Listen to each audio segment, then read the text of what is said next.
Shaq. Is Shaq a hater? Or is Shaq trying to motivate people?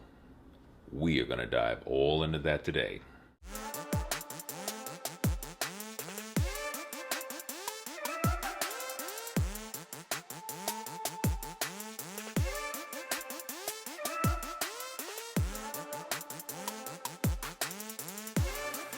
You are watching ChaseMcG. Like and subscribe. And if you like the shirt, it's in the description. Hello. Welcome to ChaseMcG. Now, if you're like me, you like watching inside the NBA. And every now and then, Shaq will say something that'll just ripple through the NBA, and everyone will start talking about it. And it's a thing because Shaq said it. He's this huge Hall of Famer. And to Shaq's credit, he's always saying that he is trying to motivate people. But from the outside looking in, it also looks like Shaq is being a hater. So what I decided to do was look over Shaq's beefs and take out moments throughout his history of beefing with people and determine if Shaq is actually being a hater or if he's trying to motivate people like he says he is. And here's what I got. Beef number 1, Dwight Howard. Now, this is a marathon beef. It's been going on since 2008. It's been going on 13, 14 years now. And what, you ask, is so significant and atrocious that Shaq can hate this man 13 years later? It's a nickname of Superman. Oh no! That's right. Shaq has had a 10-year plus beef with someone over a nickname.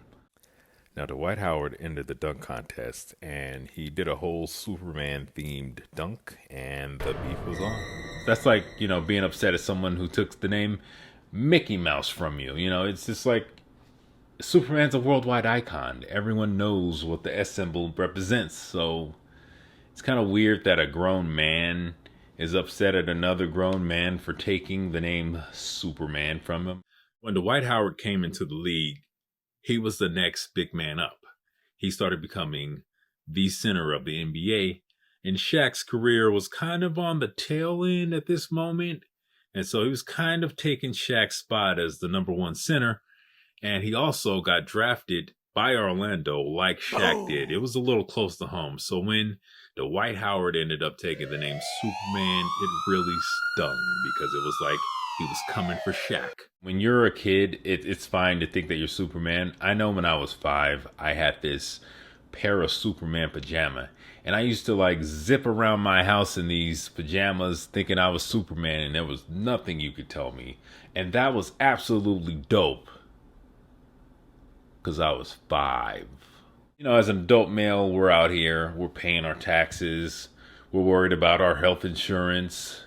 We got a lot to deal with, and calling yourself Superman is at the bottom of that list. I mean, could you imagine you're at a bar or something and you see a classy, beautiful woman across the bar and you walk up to her and you're just like, hey, how you doing? What's your name? Katrina? Yeah, that's real dope. That's real dope. Hey, listen, my name is Chase, but all my friends call me Superman. See how that's not cool at all? And also you can end it off with saying, oh yeah, and you know what? Where I work, they also call me Superman, and there was this new guy who came through and he tried to take the name Superman away from me, and I haven't liked him ever since. It's been going on for 10 plus years. It's like, dude, I'm Superman. Yeah, you're not gonna get the number. She's probably not even gonna let you follow her on Instagram after that. I mean, it's not cool. I'm going to chop this up to Shaq being a hater because this is super petty. And him as the OG of the situation, he might have been able to handle that better. But, so I'm going to chop this up to Shaq being a hater. Next beef, David effing Robinson. Or just David Robinson. I don't know why I put David effing Robinson. I think it's because he's such a nice guy that I decided to give him some extra edge. So Shaq played high school basketball in San Antonio. And David Robinson got drafted by the Spurs. Now here's the thing about David Robinson in San Antonio. He was in the Navy. He had a squeaky clean image. People loved David Robinson. especially in San Antonio. According to Shaq, when he was a kid in San Antonio, he came across David Robinson and asked him for an autograph, and David Robinson apparently turned him down and gave him the Heisman. Now, Shaq would publish a book about this incident, and later when he was in the playoffs and they played against the Spurs against David, he told his teammates about this story and got them all fired up about how much David Robinson was a jerk to him when he was a kid. Crazy thing about this whole story is that it didn't actually happen. Shaq made the whole thing up. He published the whole story in a book about how David shunned him for an autograph. Now, David is a better person than I am, because I would have definitely put an army of lawyers on him and sued him for libel, slander, defamation of character, something. He would have got sued for something.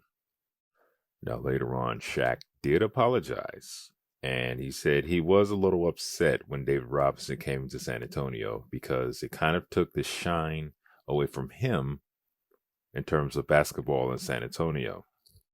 Shaq had a legitimate reason not to like David Robinson. But you see, in Shaq's second year, he almost won the scoring title. Almost.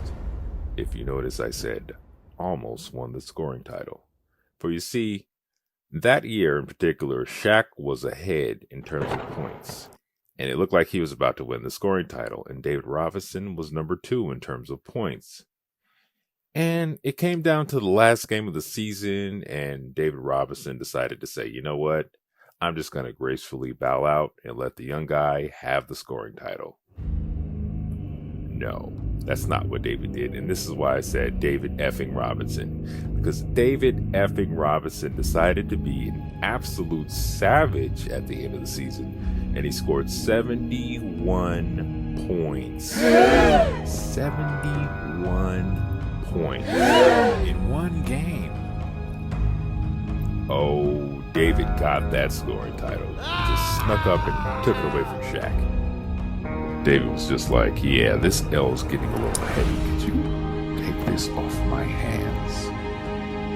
Thank you. So see, in the end, Shaq had 2 legit stories. He could have A, had a beef story where David took the shine away from him when he got drafted for the Spurs and David was in high school. Or B, he could have started a beef with him over this whole scoring title thing. He didn't have to make up some false story. When people think that you're a troll, or they think that you are a hater, they're going to be a lot less inclined to listen to any of your critiques. So it's going to be a lot less likely that you're going to motivate somebody when they think that you're a troll, and they're going to be like, well, look at this David Robinson situation. Obviously, Shaq's a troll. Michael Jordan used to do this all the time. He'd make up stories about opponents, and then he'd go out there and try to kill the guy. I'm perfectly good with that. I am okay with that. If that what motivates you as a basketball player to go out and destroy people, do it. You didn't have to publish a book about it. Yeah, I'm going to go ahead and chop this up to Shaq being a hater. This is quite hateful. Next beef, Donovan Mitchell and Rudy Gobert. We'll start with Rudy Gobert. Rudy Gobert signed a contract for $1 billion trillion. Actually, it was $205 million. Shaq was not a fan of this contract, and it's never cool to count another man's pockets, and you always look like a hater here. I'm never going to hate on somebody making a lot of money.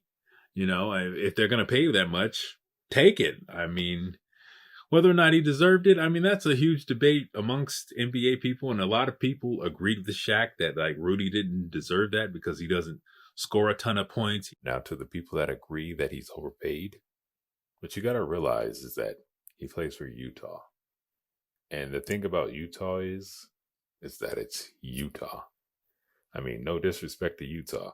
James Harden, Kevin Durant, LeBron James, Paul George. You know, those guys were free agents within the last 5 or 6 years. I don't think any of them said, hey, you know, you got to get me to Utah. Now, Rudy's impact on the game can't be measured by the cool kid stats. And what do I mean by cool kid stats? You know, the stuff that Russell Westbrook gets, you know, all the points and all that stuff. Rudy doesn't get that, but he does have an impact on the game. But in terms of like defensive win shares and rim protection and rebounds and stuff, that is where Rudy Gobert shines. And he's important to that system. Shaq also went as far as making a Photoshop picture of him dunking on Rudy Gobert and saying that this was a BS contract and that he would dominate Rudy Gobert. And what Shaq has to realize is that he's not playing in the NBA nowadays. NBA revenue is different now than it was back in his day. You know, player wages are going to go up. Now later, Shaq tried to backtrack this, and he said that the reason he was talking about Rudy Gobert's contract is because he wanted to show all the other kids out there that you don't have to score a ton of points to become a max player. There's other things you could do in the game of basketball to get a max contract, which is hilarious because it's like, why did you call it a BS contract? And why did you make a whole post about dunking on Rudy Gobert and saying how much you dominate him? Next up, Donovan Mitchell. So it's after a Utah game, and they were interviewing Donovan Mitchell. And Shaq was like, hey, this is Shaq, and you're one of my favorite players, Donovan Mitchell, but you don't have what it takes to make it to the next level. And Donovan Mitchell looked into the camera and said with 100% confidence, I. And Shaq was like, is that all you have to say? And he was like, just I.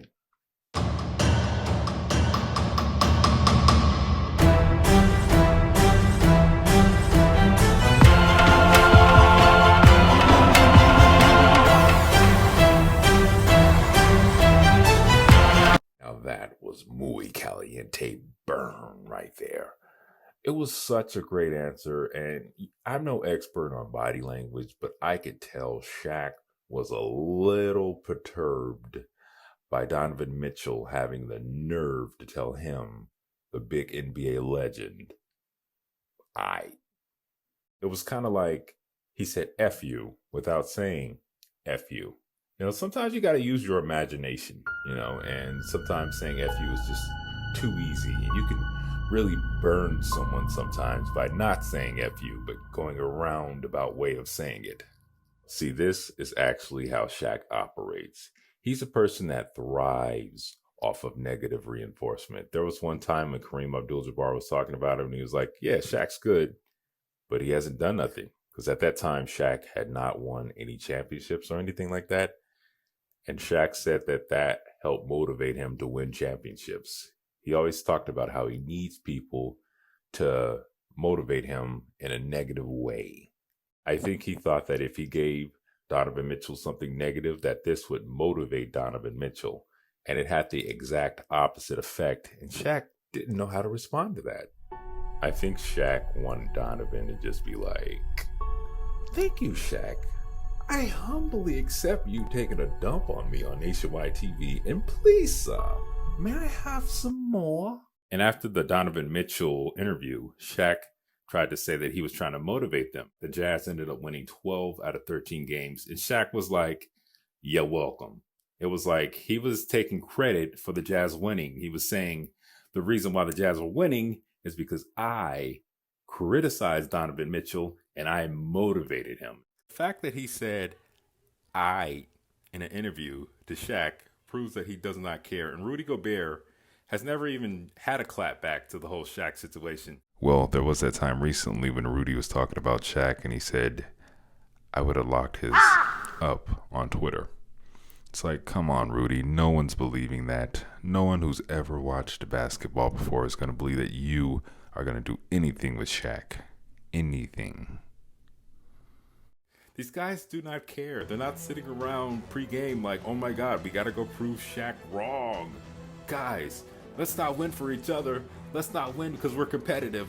We're going to win because Shaq has been criticizing us. And also, the funny part about that is the Jazz had already won 7 games in a row before this whole interview took place. Think about the Donovan Mitchell situation. A lot of people would consider this a critique, but I don't see it that way. I don't think this was a critique that got misplaced with Donovan Mitchell. Shaq said that Donovan Mitchell doesn't have what it takes to be a great player. That's not a critique, that's a statement. Because if it was a critique, you'd have to explain why. Why doesn't Donovan Mitchell have what it takes to be a great player to you, Shaq? There has to be a reason. You gave him nothing to actually work on. You just said you don't have what it takes. Okay, well, why doesn't he have what it takes? Is there something he can do to make himself an upper echelon player? We have to determine what makes a great player, and that is subjective to the person talking. Like, for instance, a lot of people would consider Larry Bird the greatest player of all time. They're wrong. People can be great in different ways. Like, for instance, Magic Johnson. And then you have Michael Jordan, right? These are two great players, but they're great in completely different ways. The way that Magic Johnson passed the ball, he was gifted at it. And Michael Jordan wasn't as good a passer as Magic Johnson was. You know, just like Michael Jordan's a better scorer than Magic Johnson was. Now, if you notice at the end, Kenny the Jet Smith takes over the conversation and he's like, hey, so Kenny, yeah, we were talking about you not being on the upper echelon of players. And I think it's because you don't get enough rebounds and you don't get enough assists to involve your team more. Donovan Mitchell was a lot more receptive to what Kenny the Jet Smith said because he actually gave him a critique and told him something that he could work on. Yeah, I'm gonna go ahead and tally this up for the Shaq being a hater again. All right, y'all, last beef. Sir Charles Barkley. Now, Charles and Shaq, they're both on Inside the NBA. I noticed an interesting pattern when Shaq is addressing Charles. He'll always talk about his resume, basically, because his career was so much more decorated than Charles Barkley's career. He'll be like, that's why you never won a championship. That's why I've won multiple championships. That's why I have got finals MVP. You've never got a finals MVP because you never won a championship. My career did this and I did that and you didn't. Now, a lot of people would assume that Shaq must know more than Charles because he had a much more decorated career than Charles did. He's got championships and all that stuff, and Charles doesn't have all that stuff. But that couldn't be farther from the truth. I mean, take a guy like Phil Jackson, right? Phil Jackson averaged 6 points, 4 rebounds, and 1 assist a game. And Pat Riley, he averaged 7 points, 1 rebound, and 1 assist a game. And then you got guys like Chuck Daly or Greg Popovich. Both of these guys didn't even make it to the NBA. And just for a poop and a laugh, Nick Saban and Coach Bill Belichick never played in the NFL. And they may know 1 or 2 things about football. But anyways, let's say Phil Jackson or Pat Riley or Coach Popovich or Coach Chuck Daly, let's say one of those guys didn't go into coaching and they decided to be an announcer for TNT. If any of them would have ever challenged Shaq, Shaq would have been like, Phil, you don't know what you're talking about because you scored 6 points and 4 rebounds, okay? I know more than you. How dare you mere mortals with flesh and blood challenge the great Shaq? So, in conclusion, negative reinforcement. He needs people to say things about him so that he can come crush their opinions. And that's how Shaq works. And that's fine. It's fantastic. If you thrive off of negative reinforcement and you know this, you're going to have to thrive off of negative reinforcement. But the thing you have to know is that not everybody works like you do. You know, not everybody needs negative reinforcement. Not everyone wants it either. Some people need positive reinforcement where you tell them, hey man, you're good, you know, but just work on this and you'll get better. You know, some people don't need people to tear them down like Shaq did. And that doesn't mean that they're wrong and that Shaq is right because Shaq likes people coming at him. So at the end of the day, in my opinion, is Shaq a hater? Yeah. Is Shaq trying to motivate people?